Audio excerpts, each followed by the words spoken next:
ஜனவரி 5, 2025.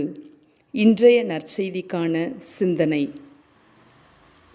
காரிருள் கலையும், கதிரொளி நிலைக்கும்.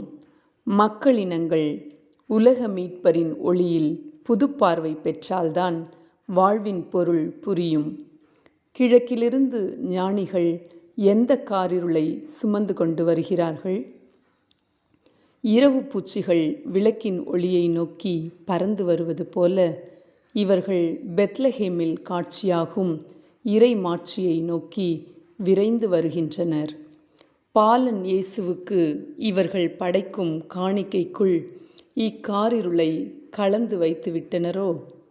ஆம், அவற்றுள் எல்லா மனிதர்களையும் அடிமைப்படுத்தி கொண்டிருக்கும் 3 பேராசைகளை பிடித்து வைத்திருக்கின்றனர். உலக மக்களின் பிரதிநிதிகளாக இம்மூவரும் இவற்றை உலக மீட்பரின் காலடியில் காணிக்கையாக்குகின்றனர். பொன் பொருளாசையையும், சாம்பிராணி பெயர் மற்றும் புகழாசையையும், வெள்ளை போளம் உடலோடு தொடர்புடையதால் உடல் இச்சையையும் சுட்டி காட்டுகின்றன. இவ்வாசைகளும் இச்சைகளும் ஒரு நாளும் எங்களுக்கு நிறைவை தந்துவிட முடியாது என்பதை உணர்ந்துவிட்டோம். இனி நீரே எங்கள் நிறைவாயிருந்து எம்மை வழிநடத்தும் என மன்றாடுகிறார்கள்.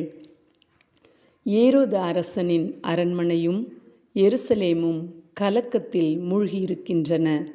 அரண்மனைக்குள் இம்3 அடிமைத்தனங்களும் தானே அரசாளுகின்றன. இதனால்தான் கலக்கம். கலங்கும் மனதில் தெளிவிருப்பதில்லை. தெளிவில்லையேல் புரிதல் இல்லை. புரிதல் இல்லையேல் வாழ்வே இல்லை. ஞானிகளைப் போன்று நாமும் தேடும் உள்ளம் பெறுவோம்.